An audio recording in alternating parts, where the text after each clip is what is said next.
I didn't notice the first sheet of paper until it slapped wetly against my cheek. At first, I thought it was a leaf, one of those broad ones that peel apart in the autumn storms and cling to anything warm. But the texture was wrong. Softer, thinner, almost warm, as if it had been held in someone's hands only moments before. I peeled it away and stared at the smeared ink bleeding across the surface, the words dissolving in the rain. But a few lines were still readable. I buried him where no one will ever find him. Under the red stones. Don't dig. Don't look. Don't. The rest drowned into black swirls. I stared at it, blinking against the strange rainfall that had begun without warning. Not droplets, no. These fell in wavering sheets and squares and strips, drifting down like slow snow. Hundreds of them. Thousands. Every gust of wind spun them in circles, sending them tumbling across the dark sky like frantic white birds. The entire town square was filling with paper, and people were staring, and no one was speaking.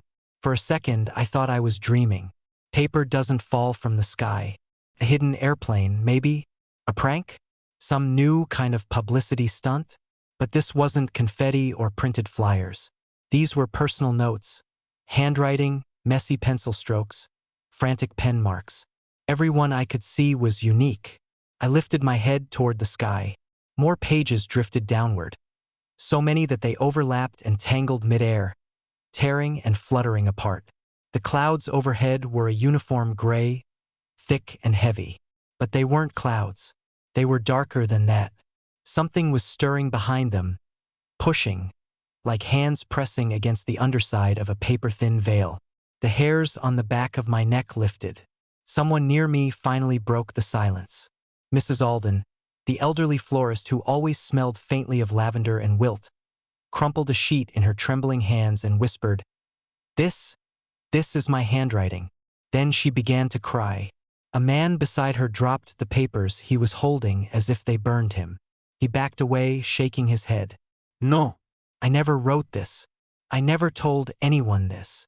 Around me, more people were unfolding more sheets, eyes widening, lips tightening, faces blanching. It wasn't random. Every page was personal, intimate, secret. Someone screamed.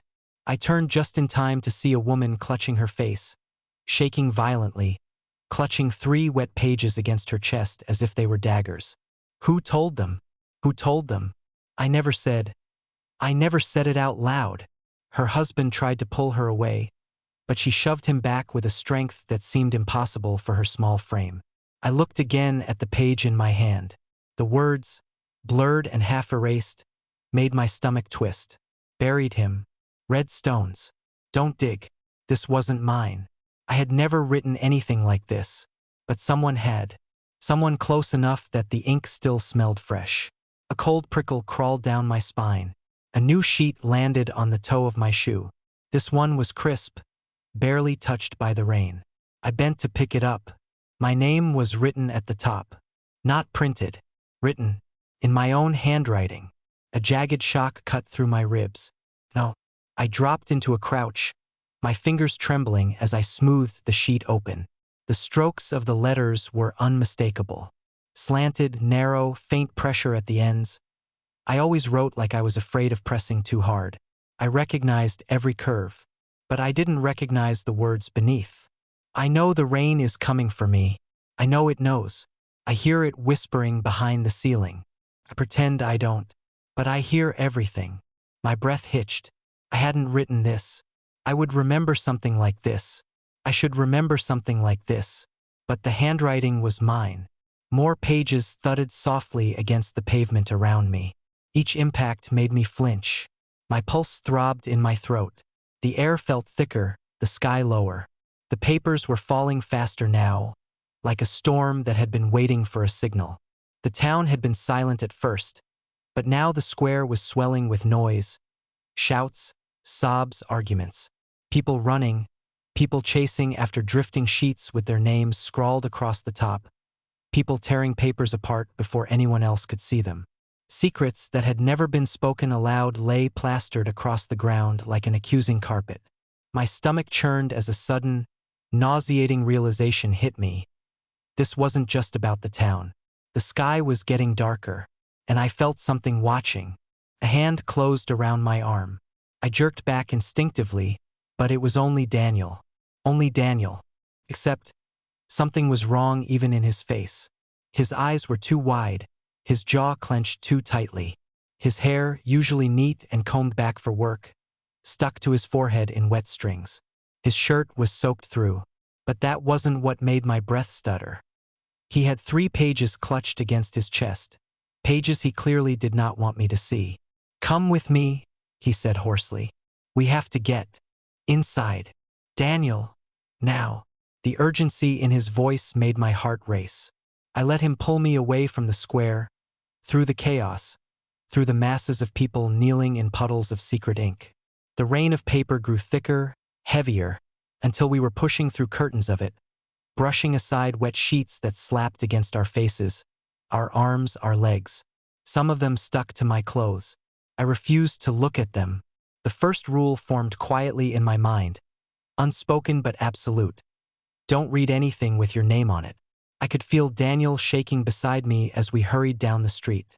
When we finally reached my porch, he practically shoved me through the door and slammed it shut behind us. The house felt too quiet, almost muffled, as if the walls themselves were holding their breath. Daniel leaned back against the door and let the pages fall from his hand. 2 of them drifted to the floor. The third he held onto, knuckles white. I stared at him. He stared back. For a long second, neither of us spoke. Then he swallowed hard.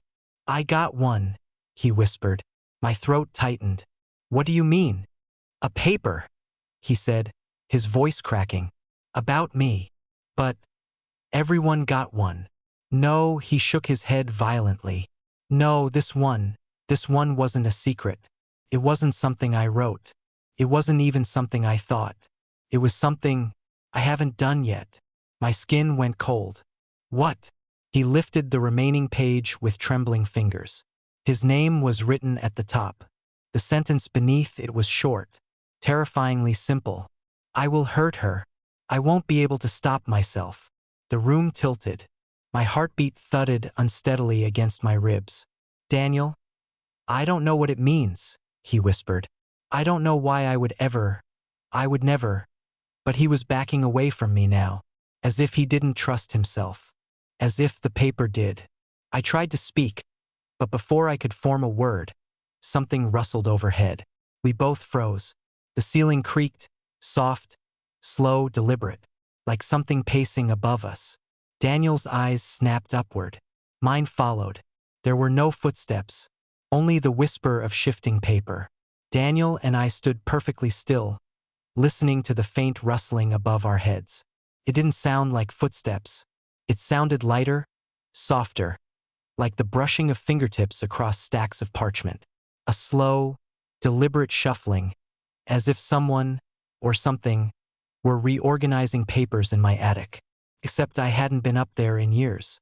I glanced at the ceiling, at the thin line where the drywall met the wooden beams. The sound drifted along that line like something crawling just beneath the surface. Daniel's voice was barely a whisper. "Is there anyone else in the house?" "No," I said. "Just us." His jaw tightened. "Then what is that?" The sound paused. A single sheet of paper slipped loose from the ceiling seam and drifted down like a feather.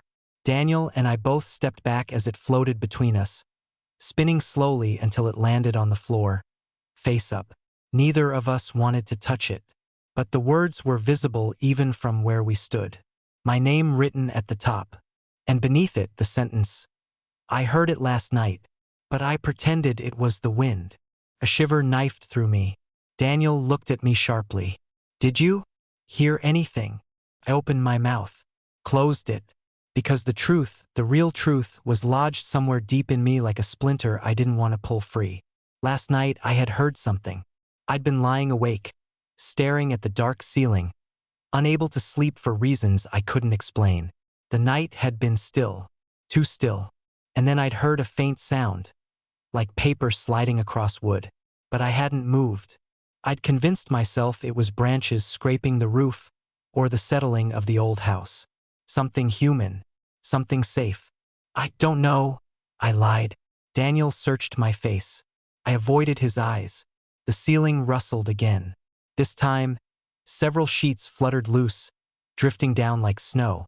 About a dozen of them. Some landed on the table, some on the sofa, a few on my shoulders. I tried not to look at them, but the words were everywhere. My name, Daniel's name, the names of people in town. Secrets spilling like water. I grabbed the edge of the nearest table to steady myself. Why is this happening? Daniel didn't answer. He simply bent down and picked up the closest sheet. A blank one. No ink, no writing, just a thin, pale rectangle. But he held it as if it might burn him. As he watched, faint lines began to appear. At first they were just dots, then strokes, then letters. The ink seemed to rise from beneath the surface, forming words like bruises blooming across skin. His breath hitched. He dropped the page instantly, as if it had bitten him. What did it say? I asked. I don't know, he whispered. But I'm not looking again. The paper settled at our feet, the new words glistening with fresh ink. I forced myself to look. Stop pretending you don't hear us. A cold pulse of dread hammered through me. Daniel backed away. We need to get out of here. No, we need to understand what this is. Why it's happening. He shook his head desperately. There is nothing to understand. The sky is dropping secrets. The attic is whispering. These pages, they're like accusations, or warnings, or predictions. I don't know, but staying here is suicide. I wanted to argue, but someone knocked. 3 slow taps. On the front door. Daniel and I both froze. The knock came again. Calm, spaced, deliberate, not urgent, not panicked, as if whoever or whatever stood on the other side already knew we were listening. I instinctively reached for Daniel's arm. His skin felt cold beneath my fingers. He whispered, "Don't answer it." But the knocking continued in those steady, patient intervals, like the rain of paper outside had given someone timed signals. I stepped cautiously toward the door. Daniel grabbed my wrist. Wait. I tried the peephole only to find it blocked. Something was pressed directly against it on the other side. A sheet of paper. Slowly, carefully, I slid my fingers beneath the edge of the door and pulled it open just a crack. Nothing rushed in. No one burst through. Instead, something pale slipped inside, riding the cold draft. A single sheet. It fluttered softly in the air before landing at my feet. I stared down at it. Daniel whispered, "Whose name is on it?" My throat tightened. No one's. There was no name written this time. Just one sentence, centered, bold, unmistakably final. "Open the door." Daniel swore under his breath. I shut the door instantly and locked it. Then, for good measure, I slid the chain into place and pressed my back against the wood. Outside, the storm of paper battered against the windows, the walls, the roof. Inside, the house was too quiet, too aware. Daniel rubbed his temples. "This is madness." I was about to answer when the ceiling creaked again, and something slid across it with a long, dragging sound. The lights flickered. Daniel grabbed my shoulders. "We have to get out of this house." He wasn't wrong. But stepping outside meant stepping into the paper rain. Into the storm that knew our secrets, our fears, our futures. Between the attic whispering above us and the sky tearing itself open outside, staying felt just as dangerous as leaving. My voice trembled. "Then where do we go?" Daniel hesitated. Then his jaw tightened with uneasy resolve. "There's only one place that might make sense," he said. "Where?" He looked at me, eyes shadowed. "The library. This all started downtown near the square, right? And the oldest building in town is the library. If the sky is writing things, if something is recording us, that's where answers would be." He paused. "And if there are more pages, older pages, different ones, maybe they're stored there." The house creaked again as if reacting. I swallowed hard. "Okay," I whispered. "Let's go." Daniel nodded. We grabbed our coats, though coats felt useless against a storm like this, and headed toward the door. Before I opened it, I glanced once more at the sheet that had slid under the frame. "Open the door," The ink shimmered faintly in the dim light, as if waiting, as if watching. I unlocked the door and stepped into the rain. The paper rain struck us instantly. Cold, soft, endless. Sheets clung to our coats, our hair, our faces. Some stuck to the pavement like wet leaves. Others plastered themselves to walls, lampposts, cars. The entire street was buried in white. It felt like wading through drifts of fallen secrets. Daniel grabbed my hand, pulling me close. "Stay with me." His voice was barely audible over the whispering. Not people whispering. The paper. The storm itself murmured, rustling words against one another, overlapping breaths of ink and confession. Every gust carried a jumble of voices, none loud enough to hear clearly, but all unmistakably human. As if the sky had learned how to speak. We pushed forward. The town was in chaos. A man ran frantically down the street, tearing sheets off his body and screaming that they weren't true. A woman knelt on the sidewalk, clutching page after page and laughing hysterically. A child stood on a porch, reaching up to catch falling sheets as if they were snowflakes, until her mother dragged her inside. The worst were the ones who stood motionless, staring at whatever words had found them, unable to look away. Some of their pages were blank. Others were too dark with ink to read. Daniel tightened his grip on my hand. "Don't stop," he murmured.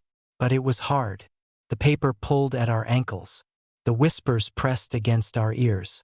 Every few steps, a sheet would brush my cheek, and I had to fight the urge to look, to read, to know. "Keep your eyes forward," Daniel said. But he wasn't doing a good job of that himself. His gaze kept darting upward at the sky, then at the pages in the street. Fear was eroding him from the inside. "How far is the library?" I asked, my voice barely a breath. 3 blocks. 3 blocks felt impossible. We reached the end of my street when a figure emerged from behind a parked truck, stepping directly into our path. It was Mr. Harrow, the high school history teacher. His glasses were fogged, and his clothes were soaked through. Dozens of pages were stuck to him like scales, covering his arms, chest, neck. More were tangled in his hair. His eyes were empty, staring through us. "Mr. Harrow?" I said tentatively. "Are you?" He raised a single hand, not to wave, but to show us the paper clutched in it. My breath hitched. It was covered in tiny writing, dense paragraphs squeezed into every inch of space. His handwriting, small, frantic strokes. He whispered, "I didn't remember writing any of it, but it remembered me." Daniel pulled me behind him. "We're just trying to get to the library. You won't find answers there." Mr. Harrow's voice cracked. "No one can read the whole truth. You shouldn't even try." "We don't have a choice," Daniel said.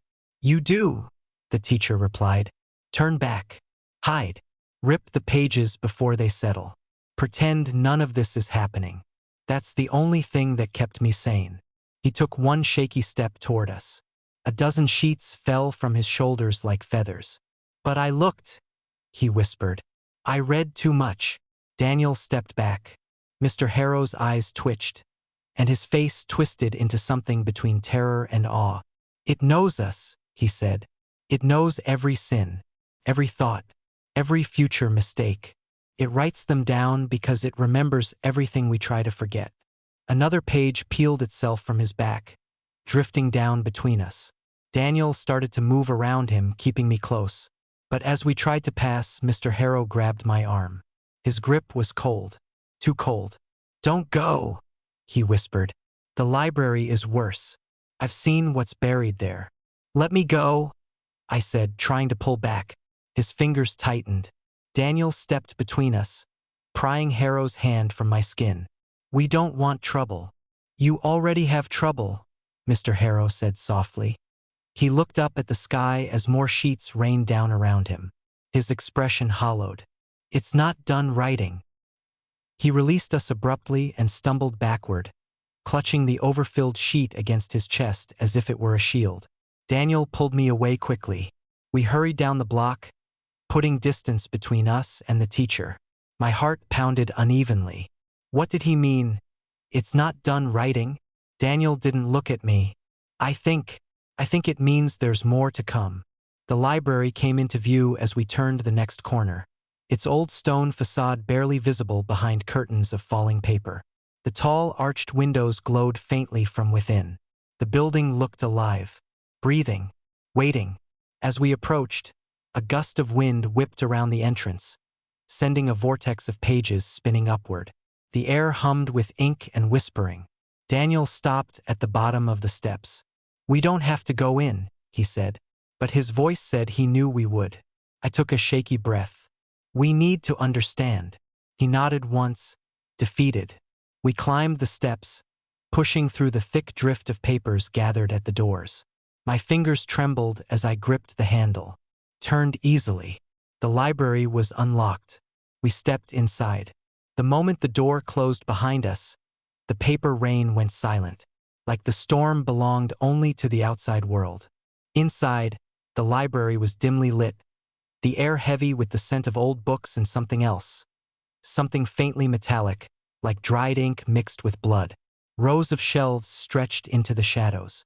And at the far end of the room stood a single figure. Tall, still, facing us, holding a page. Daniel froze. I froze with him. The figure lifted the page slowly, deliberately, extending it toward us. "Who?" I whispered. The figure stepped into the light. My breath shattered. It was me. I couldn't move. The figure in the dim glow of the library lanterns was not a look-alike, not some eerie resemblance, not a trick of the light. It was me, my face, my posture, my eyes, except something was wrong with the eyes. They were too dark, too still, too knowing, as if they were carved from ink instead of flesh. Daniel staggered back so fast he hit a shelf, sending dusty books toppling to the floor. What the hell is that?" My double didn't answer. She simply held out the page, arm extended, her expression calm and blank like a mannequin.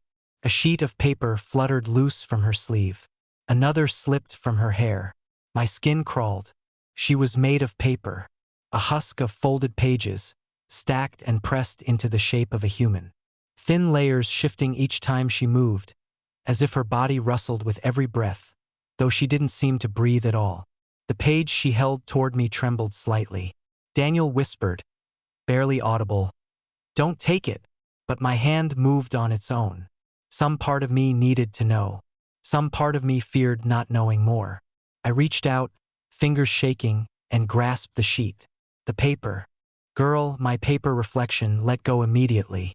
Her arm fell back to her side with a soft rustling sound, and she stood there waiting, head tilted ever so slightly. I lowered my gaze to the page. My name was at the top. Underneath, one line, "This is not the first version of you." The words punched the air out of me. I stumbled back, clutching the sheet as if it might dissolve into smoke. "What does that mean?" My paper double watched me with her ink-dark eyes. Daniel stepped between us. "We're leaving, right now." But the library door slammed shut behind us. Hard. The echo rippled through the shelves like a heartbeat. I gasped. "Daniel!" He grabbed the handle, yanked it, shoved his shoulder against it. It didn't budge. "It's locked," he whispered. "No," I said, throat tightening. "It locked us in." Behind us, the paper girl moved. Not toward us yet, but she shifted her weight, pages sliding softly, her head tilting further, studying me like a specimen behind glass. I forced myself to look back down at the page in my hands. "This is not the first version of you." My voice trembled. "What does that even mean?" Daniel didn't answer. He was staring over my shoulder at the paper girl. "Why does it look like you?" he whispered. "Why would this, whatever this is, create something that mimics you?" Before I could form an answer, the girl finally spoke. Her voice wasn't a voice. It was the sound of a page turning. Faint, delicate flutter. And yet, somehow it formed words. "You were written." The floor seemed to drop beneath me. Daniel swore under his breath. "That's not possible. She's human." The girl blinked. An unnatural, stuttering motion like two pages closing and opening again. "You are a draft." The words came out in that same rustling whisper. A revision. Her fingers unfolded, a new sheet slipping free from her palm and drifting toward us. Daniel swatted it away instinctively. The girl turned her head sharply at the motion. The sound of her neck shifting was like dozens of pages ruffling in irritation. "Do not reject what is yours," she whispered. "Stop talking," Daniel snapped, voice cracking with fear. "Stop talking like you know her." The girl tilted her head so slowly it seemed the motion might tear her apart. Paper groaned where bone should have been. "I know every version of her." A chill stabbed down my spine. "I'm real," I whispered. "I'm not written." The girl said nothing. Instead, she stepped closer. One step, two. Her movements were stiff, but fluid enough to mimic something living. Each step left faint pieces of torn paper on the ground, as if she were unraveling. Daniel pulled me behind him again. "Stay away from us." The girl didn't stop. My eyes remained locked on me. "You were written," she repeated softly. "And you were rewritten. Many times." My chest tightened painfully. "Stop. You were edited. Stop. Pieces of you were removed." I pressed my hands to my temples. The room seemed to tilt, swim, blur around the edges. "No. No. No. No. Why would you say that?" I whispered. The girl reached the table beside us. Her hand brushed against the wood, leaving faint ink stains. She lifted another sheet already waiting for her, as if the library had placed it there intentionally. She held it out. "Read." I shook my head violently. "No more. Read."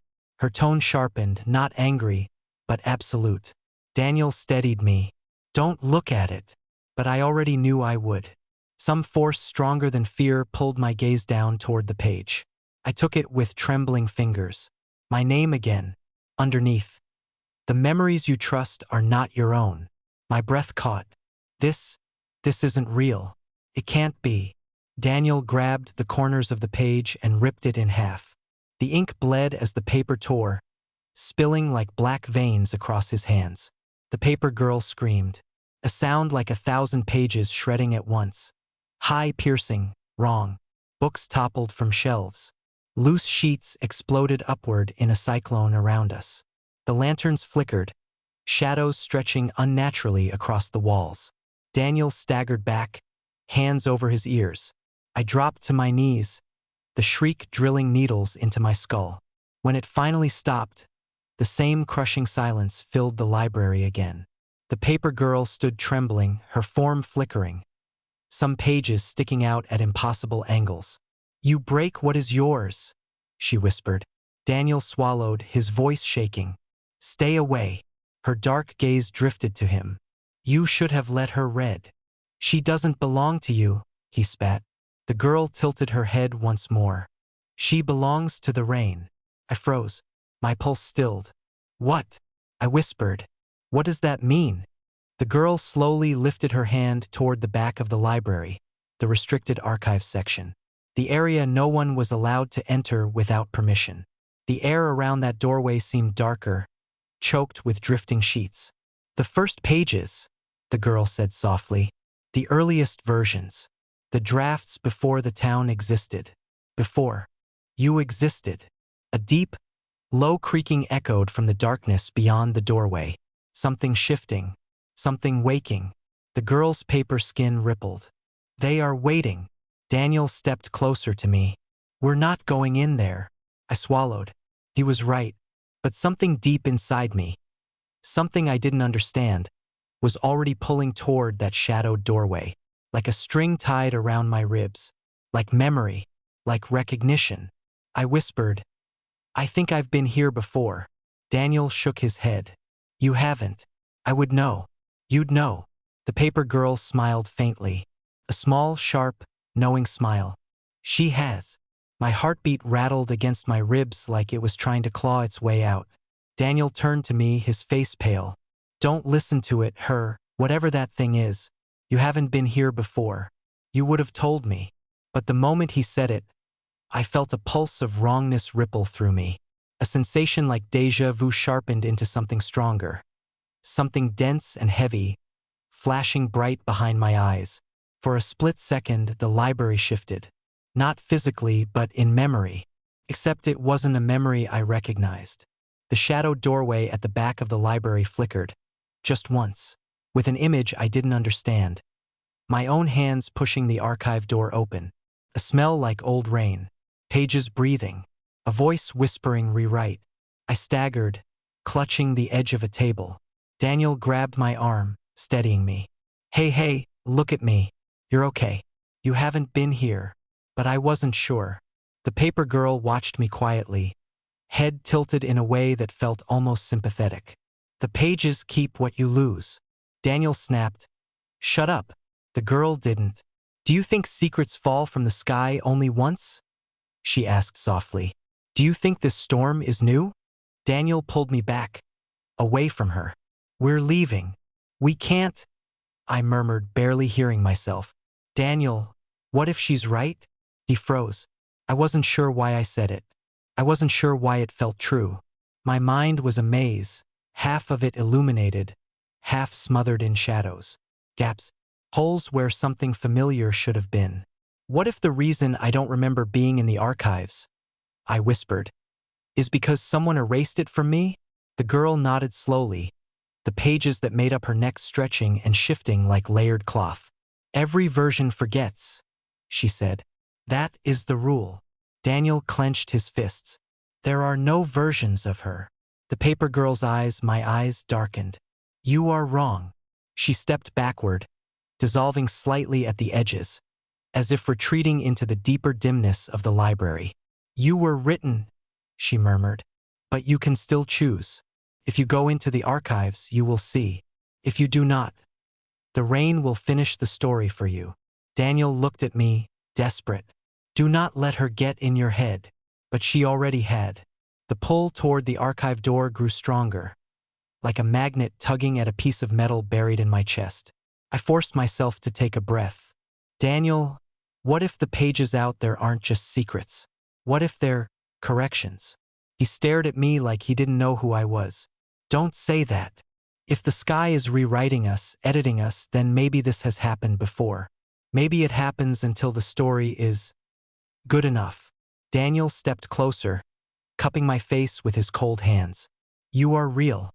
You're you. Nothing is rewriting you. But his reassurance rang hollow beneath the oppressive quiet of the library. Behind us, a book fell off a shelf, pages fluttering like wings. The paper girl had moved again. We hadn't noticed. She stood only a few feet away now, silent, staring. She lifted a hand and pointed, not at me this time. Daniel, you are afraid, she whispered. His jaw tightened. Of you? Not particularly. She shook her head. Afraid of what the pages will say about you. Daniel stiffened. My stomach dropped. What does that mean? I asked, my voice trembling. The girl stepped closer to him. Her movements were jerky, like stiff joints resisting motion. You fear her reading your pages, she said. You fear she will see what you hide. You fear she will learn what you will do. Daniel backed away. I'm not afraid of anything you have. Another sheet slipped free from the girl's ribcage, drifting through the air, spinning until it landed face up at Daniel's feet. He didn't look at it. I did. My breath stopped. Daniel's name was at the top. The sentence beneath made my skin crawl. He will take her there. The edges of the paper shivered as if the ink itself were alive. Daniel didn't move. Take me where? I whispered. He didn't answer. A muscle in his jaw twitched once sharply. The paper girl's voice slid between us. He knows. Daniel turned on her, anger flaring through fear. Stop lying. You're trying to split us apart. You were always apart, she murmured. You hid too much to be otherwise. Shut up, he hissed. Daniel, I said softly. Take me where? He looked at me then with a look I had never seen on his face. Something raw, terrified, and not of the paper girl. Of me knowing something. I don't know, he said, voice shaking. I swear I don't. But his eyes betrayed him. He knew something he had not told me, and that realization cracked something inside me. The girl drifted backward, dissolving further, her form becoming thinner and fainter as more sheets flaked off her frame. "The archives remember," she whispered. "He does too." Daniel shook his head violently. "We are not going in there." But I stepped toward the dark doorway. "I have to." He grabbed my hand hard enough to hurt. "No. You don't understand what's in there." He stopped himself. My pulse jumped. "You what?" I demanded. "What do you know?" Daniel swallowed hard, eyes darting toward the archive entrance. "I didn't want to tell you," he whispered. "I didn't want you to ever read my pages." The paper girl flickered again, her voice the soft rasp of unfolding parchment. "He took you there before." I froze. Daniel went pale. The girl's face split slowly into a smile made of torn edges. "And he will again." A deep groaning sound rolled out from the archive doorway, like something ancient waking behind the threshold. The floor trembled beneath our feet. I staggered backward. Daniel's grip tightened instinctively. The paper girl whispered, "Welcome back." The papers kept falling through the night. I didn't sleep. Couldn't. Not after what I'd read, what I'd seen in other people's hands. Every secret hanging in the air like a verdict, drifting lazily, selecting its reader with unnerving precision.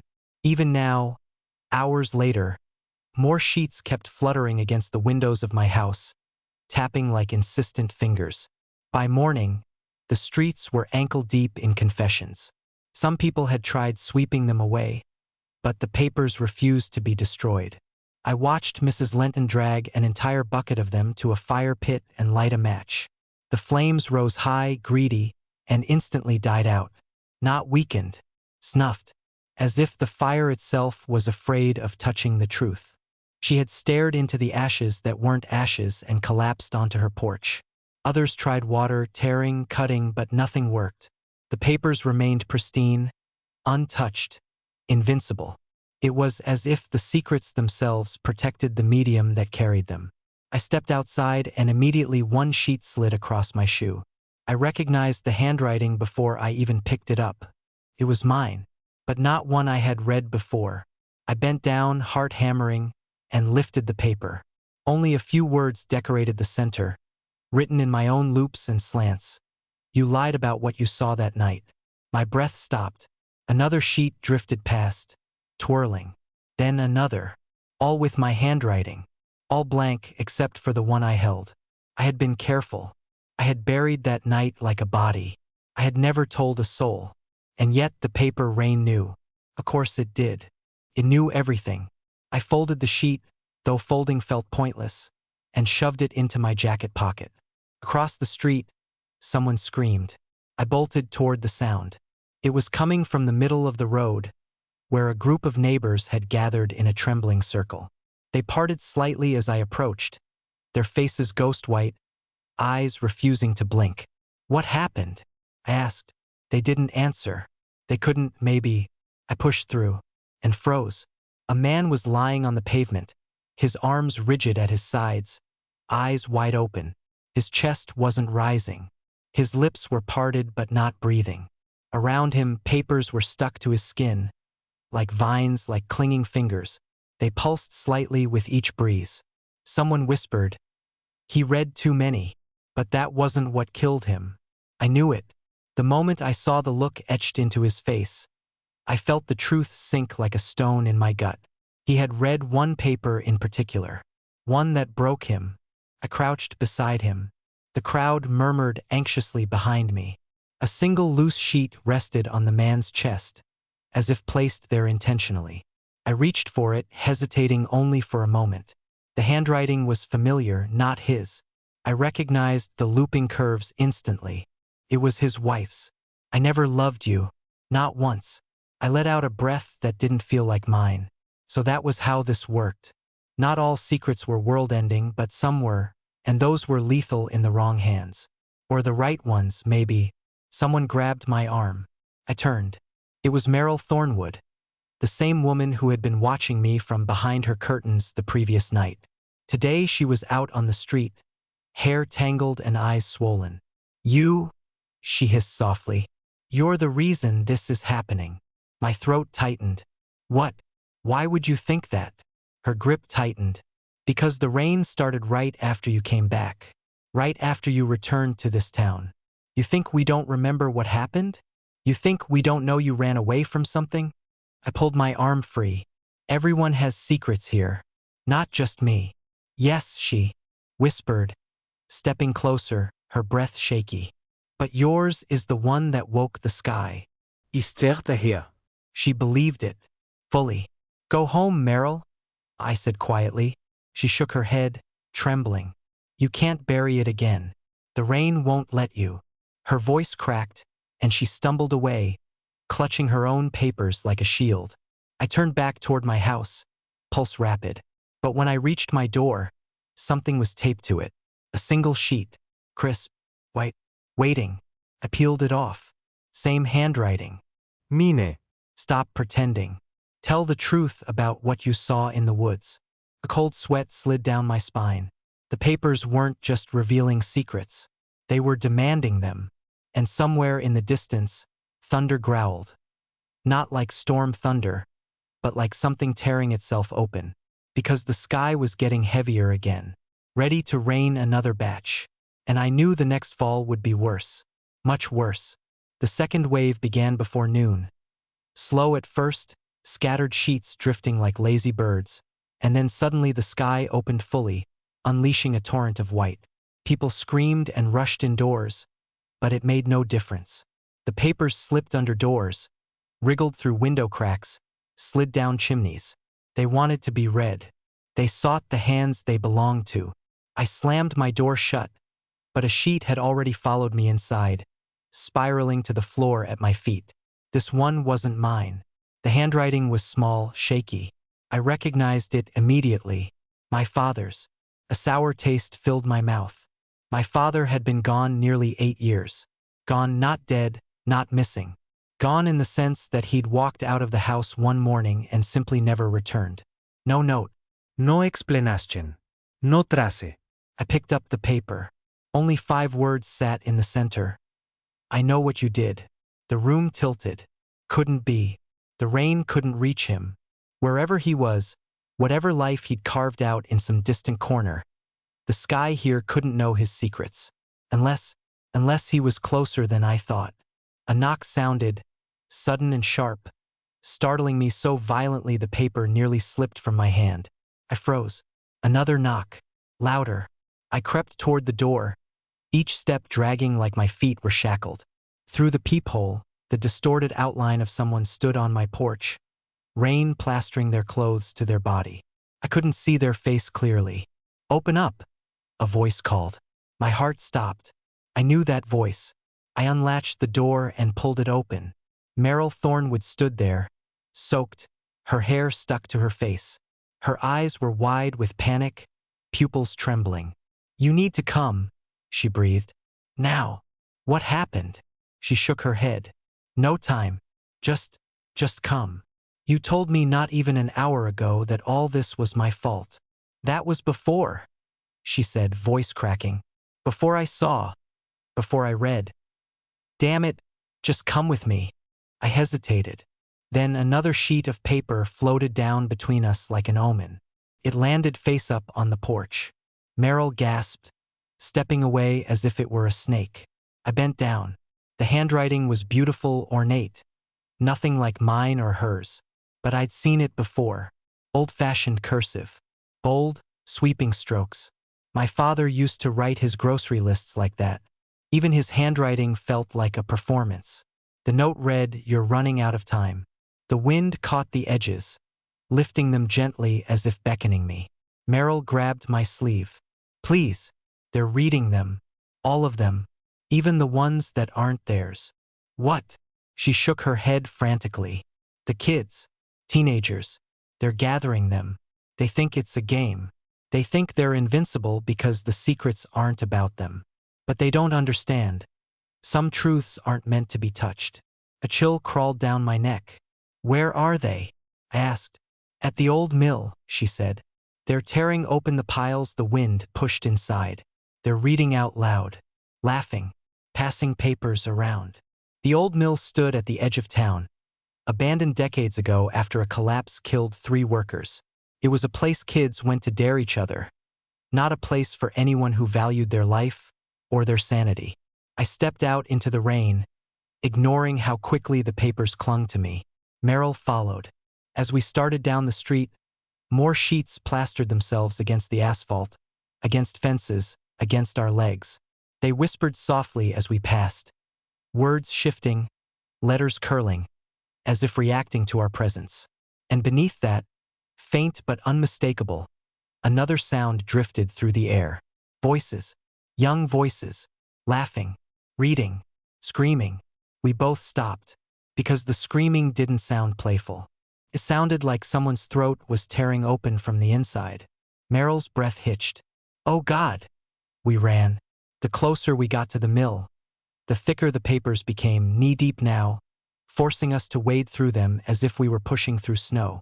The old metal structure loomed ahead, sagging and rusted, its broken windows flickering with movement.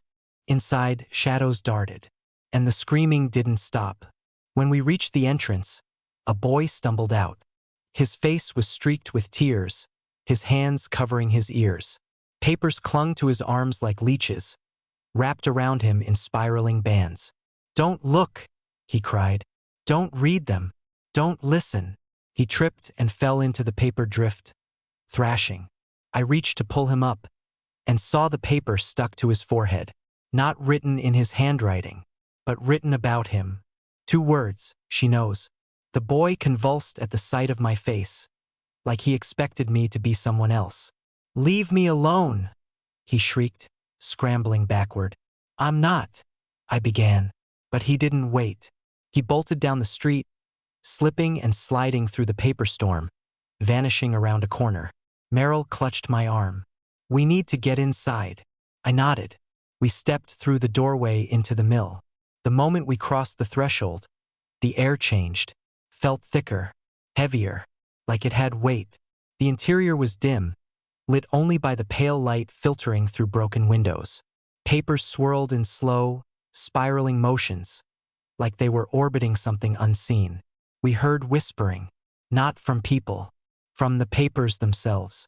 And in the center of the room, half buried beneath a heap of secrets, lay a girl, motionless, face turned upward, eyes wide. A single sheet rested on her chest. Meryl gagged. Oh no. No. Ia pruaka slowly. The handwriting on the sheet was small, precise. Not hers. Not anyone I recognized. 3 words, you were right.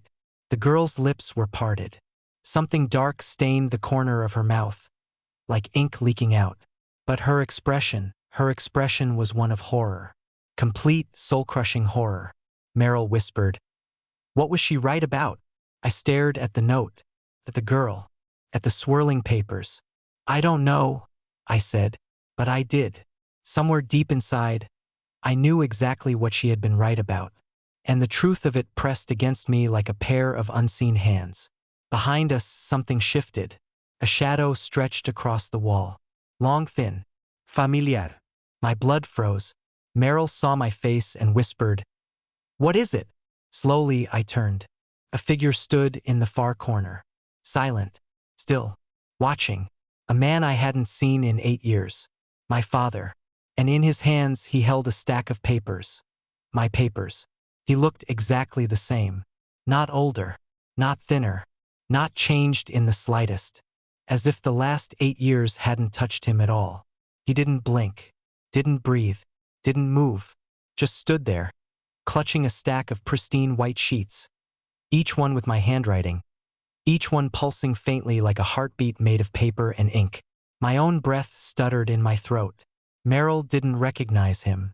She only recognized the danger in my face. Who? She whispered. My father, I said. Her hand tightened around my sleeve. But he's gone, I finished quietly. Yeah, I know. He stepped forward. Not a normal step. More like he glided, like his feet didn't so much touch the ground as pass over it. Papers curled around his boots, clinging lovingly to him before falling away in a gentle cascade. Hello, he said, voice calm and impossibly steady. I couldn't speak. My throat felt like it was filled with dust. You didn't come home, he continued. Not once in 8 years. Not for answers. Not for closure. Not even to find me. I swallowed hard. You left, I managed. You disappeared.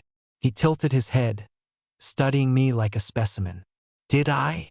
Something in his tone made my skin crawl, because he wasn't accusing me. He was reminding me. Meryl stepped backward. We should go, she whispered to me. Right now. But he spoke again. You ran. The words hit me like a blade. You ran, he repeated slowly. Because you were afraid of your own secret. The papers around him lifted, swirling upward in a controlled spiral. He didn't even look at them. They obeyed him like he was a conductor and they were his orchestra. My pulse hammered behind my eyes. I forced myself to ask, what do you want?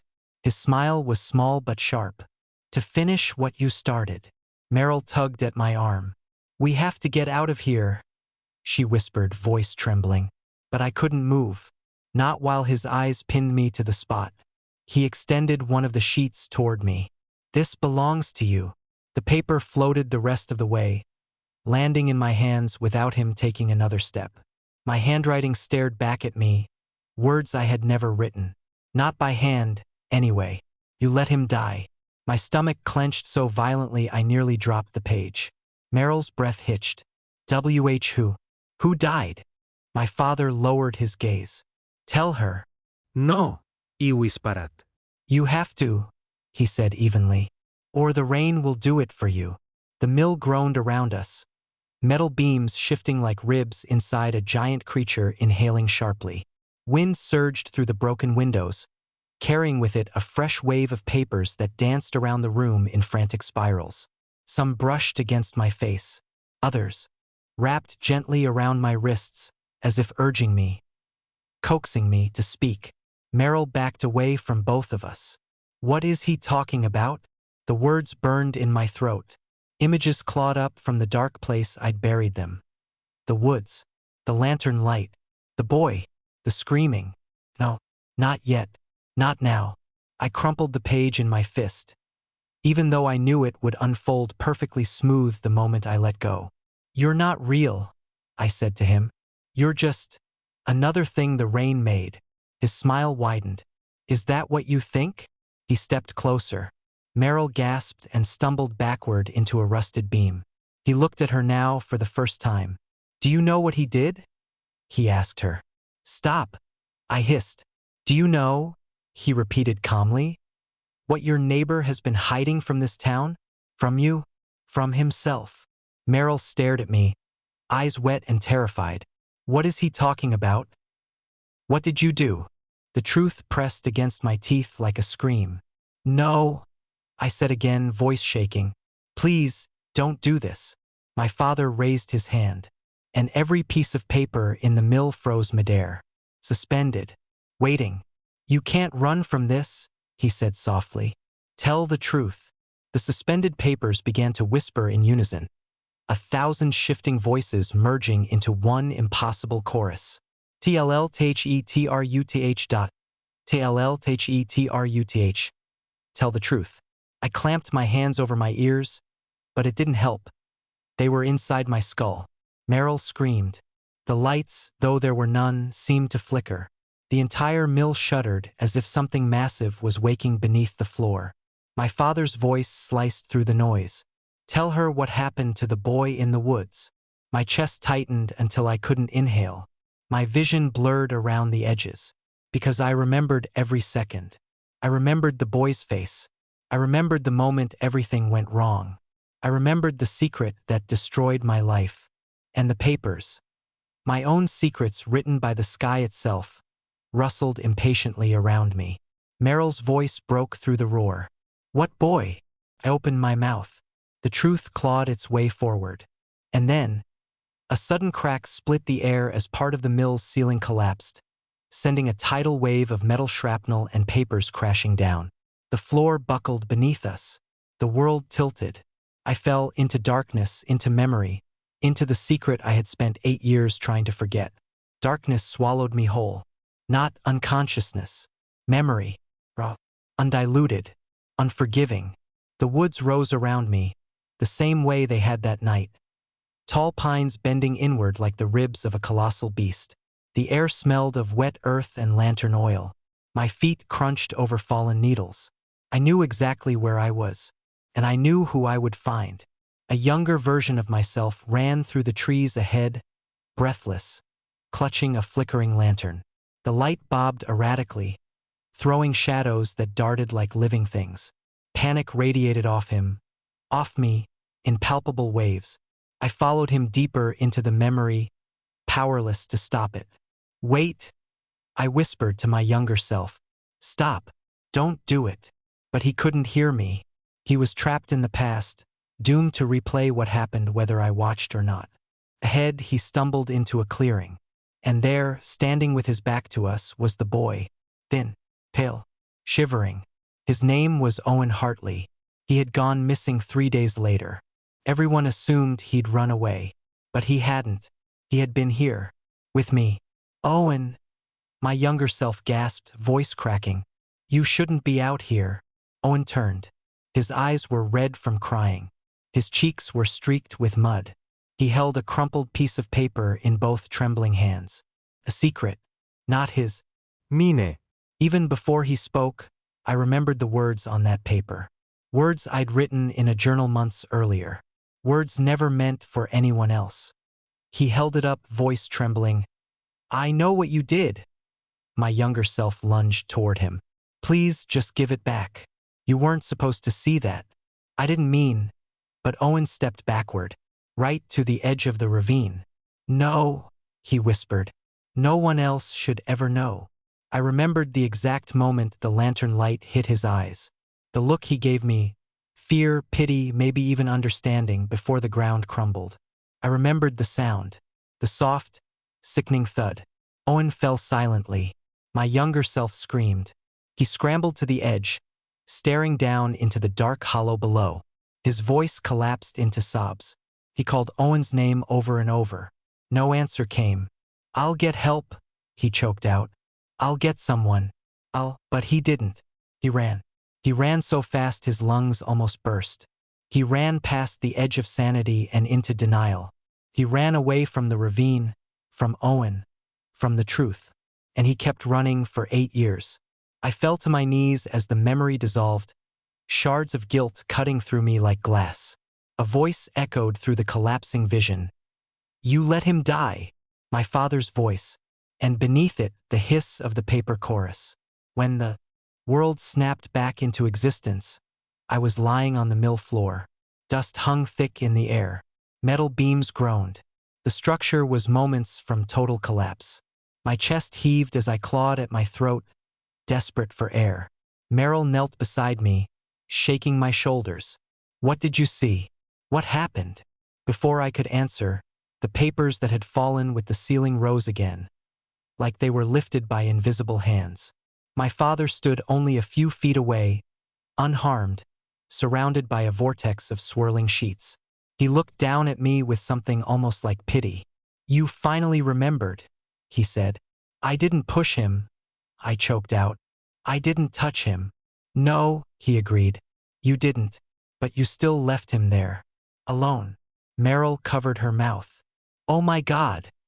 The truth hung in the air like a blade. He could have been alive, my father continued. He could have been saved. The papers swirled faster, the whispering intensifying until it felt like my skull was vibrating. Meryl whispered, Why are you doing this to him? He turned to her. To him. My father's voice sharpened. This isn't about punishment. It's about balance. Every lie tilts the world. Every buried truth rots the ground beneath it. And he pointed to me, rotted the foundation of this entire town. The mill shook violently. A rusted beam crashed down behind us, sparks flying. We need to get out, Meryl yelled. But my father raised his hand, and the entire building froze mid-collapse, suspended in a held breath. He walked toward me, slow and deliberate. I tried to back away, but the papers held me in place, wrapping around my arms and legs with gentle, inescapable pressure. You have one chance, he said softly. Tell the town what happened. All of it. Speak the truth, and the rain will stop. And if I don't? I whispered. His smile was almost loving. Then the secrets will drown this place. And you with it. The papers around him pulsed like living hearts.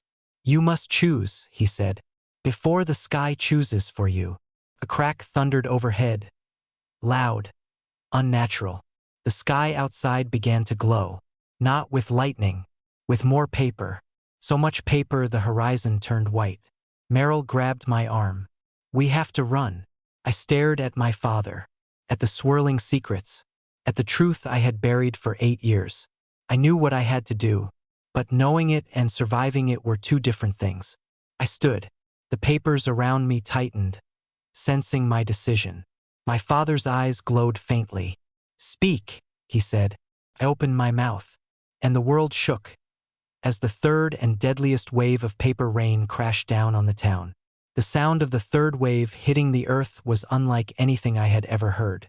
Not thunder, not rain, not wind. It was the sound of millions of pages slamming into roofs, streets, bodies. An avalanche of truth that wanted nothing but to crush everything still left standing. The mill's rusted walls buckled under the pressure.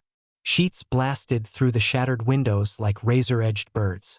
The glow outside intensified into a blinding white storm. Meryl screamed, grabbing my arm. We're going to die in here. My father didn't move. He watched me with unnerving calm, papers orbiting him like planets. Choose, he said again, voice soft but everywhere. Tell the truth or be buried by it. The floor lurched. A beam snapped overhead.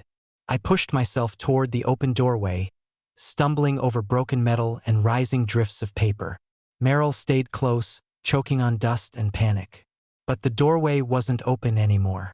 It was filled, not with debris, with hundreds, thousands, of floating sheets, stacked together into a solid wall of secrets. They tilted, watching me like a living creature made of pages and ink. Every sheet pulsed faintly, in time with an invisible heartbeat. The wall whispered, 100 voices layered over each other.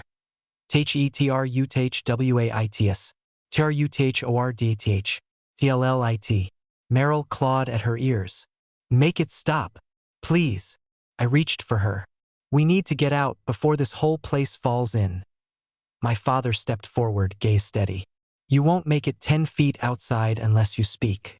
The rain won't let you. The truth won't let you. You're not real, I said through clenched teeth. You're just something the sky made. He smiled at that.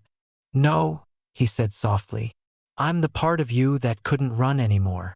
The mill screamed as another massive beam tore free from the ceiling. I grabbed Meryl's hand and pulled her toward a side exit, the one that led to the maintenance tunnel beneath the main floor. A narrow, rusted hatch lay half-buried under collapsed metal and soaked papers. We can squeeze through, I panted. Help me with this. She dropped beside me, hands shaking as we dug through the debris. Behind us, the paper wall shifted closer, like it sensed our attempt to escape. The papers slithered down the walls, crawling like albino vines. They wrapped around pipes, beams, broken machines.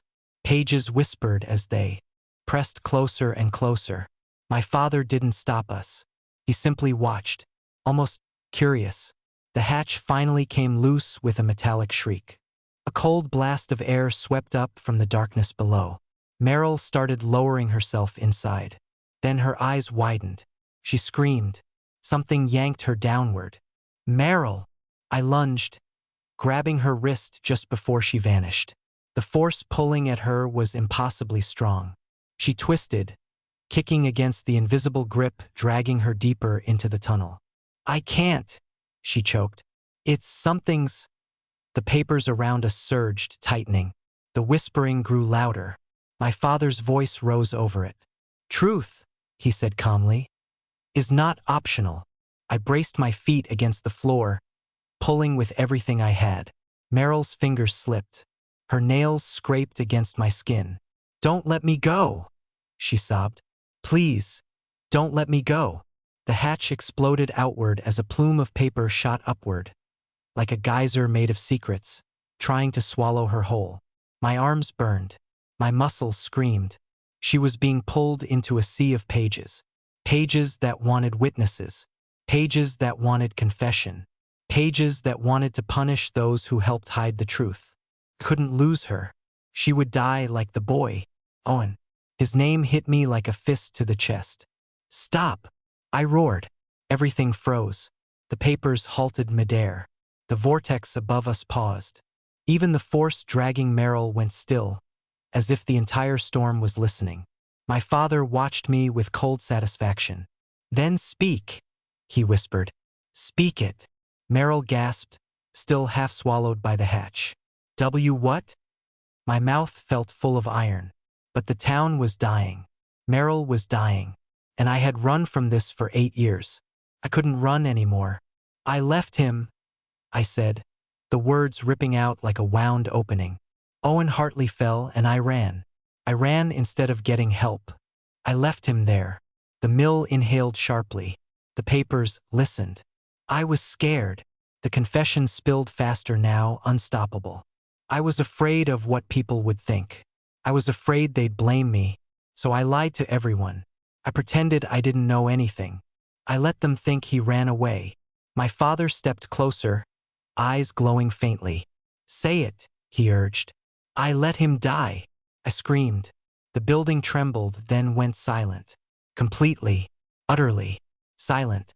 The papers dropped, falling lifelessly to the ground like ordinary sheets. The pressure squeezing the town vanished. The white glow outside dimmed instantly.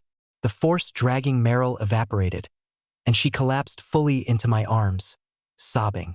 The entire mill exhaled. My father watched me with something that almost resembled pride. It's done, he said softly. I stared at him, shaking. Are you really him? He tilted his head. Does it matter? The floor beneath us cracked. The building finally gave way. Move, Meryl shouted, pulling me with her toward the collapsing wall. Together, we dove through a gap as the entire mill came crashing down behind us in a thunderous roar of metal and dust. We tumbled onto the soaked ground outside, coughing, shivering, blinking through the haze. The sky was clearing. The papers were falling, yes, but falling dead, like leaves without life, without whisper. No more voices, no more pulsing, no more secrets coming alive. Just paper. For the first time since this began, the town felt like itself again. Meryl clutched my arm, staring at the ruined mill. Is it over? I didn't answer. Couldn't. Because through the settling dust, standing exactly where he'd been moments before, I could still see him, my father, watching me, his face unreadable. And then he dissolved into drifting sheets of paper, one by one, until nothing remained. I looked down. A single sheet lay at my feet. I picked it up, blank. Then slowly letters appeared, ink bleeding into existence like veins forming on skin. 6 words. This was only the beginning. My blood ran cold. Meryl touched my shoulder. What does it say? I crumpled the page in my fist. Nothing, I lied. But the sky above us was no longer blue. It was turning pale again, white, like fresh, untouched paper. And somewhere in the distance, a single page began to fall. The smoke stung my throat as I crawled toward the ruined trellis, dragging the half-broken lantern behind me. It flickered with a dying blue pulse, too weak to be a soul's signal, too erratic to be harmless. The orchard had gone silent as if it were holding its breath, waiting to see if I survived the thing that had just torn its way through the rows of moonfruit trees. My legs trembled. I could still feel its shadow scraping over my skin, the memory ghost it tried to force into me lingering like a cold hand pressed against the back of my skull. It hadn't been a real memory, just a lure, something designed to make me stop running, to turn back, to accept the sweetness of its voice. I rolled onto my back, breathing hard, and looked up at the sky. The moon hung low, swollen, too bright, cast sharp silver lines across the orchard, and in that light I could see it, standing between the trees, tall, bent, shimmering like a reflection in deep water. It watched me, not moving, just watching, I couldn't tell if it had a face or if the shifting glow of the moon was tricking me again, pulling eyes and a mouth out of nothing. But I felt it looking at me, felt a pressure behind my ribs as if its gaze reached straight inside, pawing through my memories like a thief rummaging through drawers. No, iwi sparat. The lantern sputtered in my hand, the faint blue glow twitching like a heartbeat. That got its attention. The thing tilted, leaned, its body bending in a way no bones could allow, toward the lantern, toward the soul inside. I clutched it to my chest. No. You can't have this one. The orchard exhaled. Leaves of silvered branches rattled like brittle glass, vibrating with something I could only call warning. The creature stepped forward. My pulse spiked, not fear, not yet, but something else, recognition. Like a long-forgotten thought was stirring awake. I pushed myself up, swaying. Stay back. It didn't listen. They never did. Its voice unfolded inside my skull, soft and smooth as moonlight sliding over a blade. You carry what was mine. No, I shook my head fiercely. You lost it. You let it go. It chose a different path. A tremor ran through its frame, shimmering like heat haze. The orchard's trees leaned away from it, their glowing fruit dimming as if trying to hide. Came closer. I staggered backward until my shoulders hit the charred trunk of a tree struck earlier by lightning. The bark crackled under my palms. I raised the lantern like a weapon even though it was barely alive. The creature stopped just 2 arm lengths from me, its shape bending, crawling, reforming. For a moment, just a heartbeat, it took on a human silhouette. A man. A familiar one. I froze. Elias? The name fell out of me before I realized I'd spoken it. Before I could swallow it back down. Before I could pretend it wasn't the first thing I thought when I saw the way its shoulders sloped, the way its height matched exactly the memory that still haunted me every night. The creature's form flickered at the sound of the name, like a glitch in reality. Then the orchard erupted with a single, violent gust of wind. The glass leaves clashed together like cymbals, singing sharp, discordant notes that made my teeth ache. It wasn't the creature causing it. It was the orchard shouting at me to run. But I couldn't. Not while it stood there wearing the outline of someone I'd buried years ago. The creature's voice slid into me again. But this time it wasn't cold. It was warm. Familiar. You remember me. I shook my head. You're not him, but you want me to be. No, my throat tightened. I don't. I stepped closer. I lifted the lantern defensively, but instead of recoiling, it leaned toward it like a starving thing sniffing its first meal in years. Give it back. Give him back to me. My breath hitched. That was when I realized, truly realized, what soul lantern I had been carrying all along. Not a stranger. Not some lost wanderer from the village beyond the ridge. Not a forgotten spirit caught in the moon's harvest. I had been carrying Elias. His memories weren't whispers. They were warnings. His voice wasn't a lure. It was a plea. And the creature wasn't just reaching for a soul. It was reaching for the piece of him that once belonged to it. The piece he had ripped away when he chose me. My knees nearly gave out. The lantern flared with sudden, desperate light, bright enough to make the creature recoil for the first time.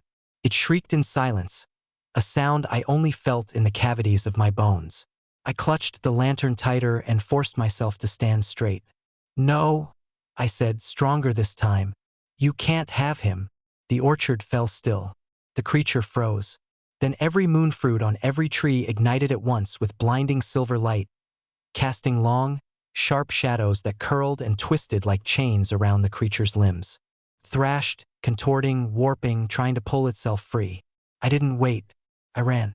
Branches snapped behind me as it tore at the shadows, ripping through them with a fury that felt personal, intimate, ancient. I sprinted through the orchard, lantern pressed against my chest, breath ripping through my lungs. The creature's voice followed me. He was mine. He was mine. He was mine. I didn't look back. Not even when the trees themselves screamed. Not even when the moon seemed to dim. Not even when the ground trembled under the weight of something breaking free. I just kept running. Because now I knew the truth. Whatever had been haunting the orchard all these years, whatever had taken Elias from me once, It wanted him back. And it wasn't going to stop until I gave him up. I tightened my grip on the lantern and whispered through shaking teeth, "You'll have to tear him out of me." I didn't stop running until the orchard thinned into wild undergrowth, until the glowing trees gave way to ordinary moonless dark, until my legs buckled beneath me and I dropped to my knees in the cold dirt. My lungs felt flayed. My pulse hammered against the inside of my skull like it was trying to escape too. The lantern flickered once, weak, exhausted, but still alive. I bowed my head over it, whispering, "I'm here. I'm here. Elias, I've got you." A soft warmth pulsed against my palms. Not words, not memories, just a presence. Familiar in a way that made my eyes sting. I pressed my forehead to the lantern and let myself breathe, just for a moment. Just long enough for the truth to settle in my bones. That thing in the orchard wasn't merely a prowling spirit or a malformed guardian. It was the reason Elias had vanished that night. And I had no idea how close it had come to taking him again. A twig snapped somewhere behind me. My head jerked up. The undergrowth trembled, shadows shifting as if something was slithering just beneath the surface. But this wasn't the creature. No, this scent on the wind was different. Earthy, metallic, rough. I stood, lantern in one hand, grasping at my belt with the other until my fingers found the small crescent-shaped blade I always kept there. It was pathetic compared to what waited back in the orchard, but it made my shaking settle a little. The bushes parted. A hand emerged, rough, calloused, human. "Easy," a voice muttered. "It's just me." My breath caught. "Tuvin?" He stepped out fully, his shoulders hunched, a hunting bow slung across his back, sweat plastering his hair to his forehead. His eyes flicked to the lantern in my grip, then widened. "You shouldn't be out here alone with that." I swallowed, throat aching. "I didn't have a choice." "You always have a choice," he snapped, then immediately softened, rubbing a hand across his face. "Sorry. Gods, Lyra. I thought you were dead." "Not yet," I muttered, though it was close. He motioned sharply. "Come on. We're going to the old observatory. It's safer there." Safer wasn't the right word. Nothing was safe anymore.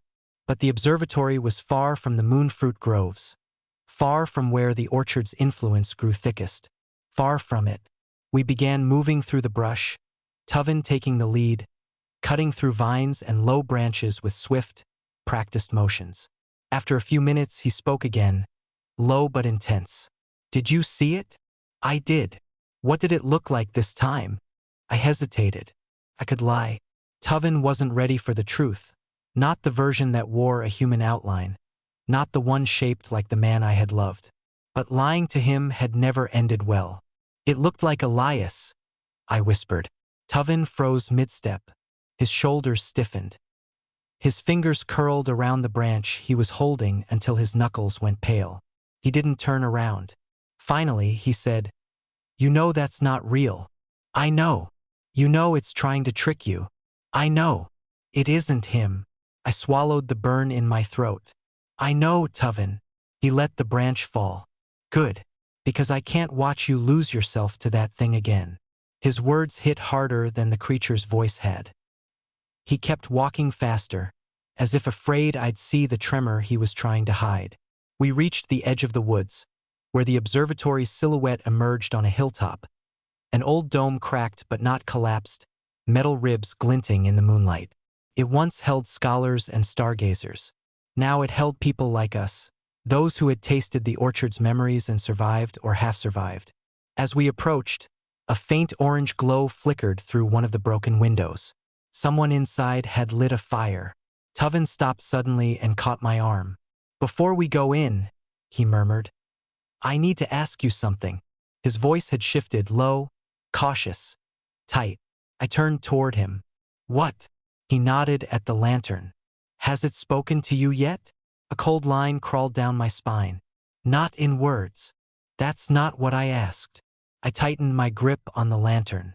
It pulsed once, weakly, as if sensing the tension. "No," I said. "Lyra?" Tuvin stepped closer, studying my face. "Are you sure?" "Yes.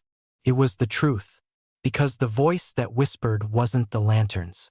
It was the creature's. Tuvin watched me a moment longer, as if searching for cracks. When he found none or convinced himself he hadn't, he nodded and led the way to the observatory door. He knocked twice, sharply. A slot slid open, revealing a pair of bloodshot eyes. "It's us," Tuvin said. The door unlatched. We stepped inside. The warmth hit me first, musty, smoky, but real. Then I saw them. 3 figures huddled around a makeshift fire pit, their faces drawn, their clothes torn. "Lyra," one of them breathed. "You made it." I tried to smile, but my nerves were still raw. Tuvin spoke quickly. "We need to fortify the dome. It's closer to the orchard tonight. It's already crossed the river." A murmur of fear rippled through the room. One of the older men leaned forward, squinting at my hands. "Girl, that glow, is that lantern?" Before he could finish, the lantern flickered. Once, twice, then violently, as if something inside was slamming against the glass. Tuvin grabbed my shoulder. "Lyra!" The lantern surged with sudden blinding light, then went dark, not out, not empty, but silent. The silence pressed against my chest with terrifying clarity. The presence inside was still there, but it had stopped answering, stopped reacting, as if something had touched it, as if something was reaching for it. Then, from outside the observatory wall, a slow scraping sound began.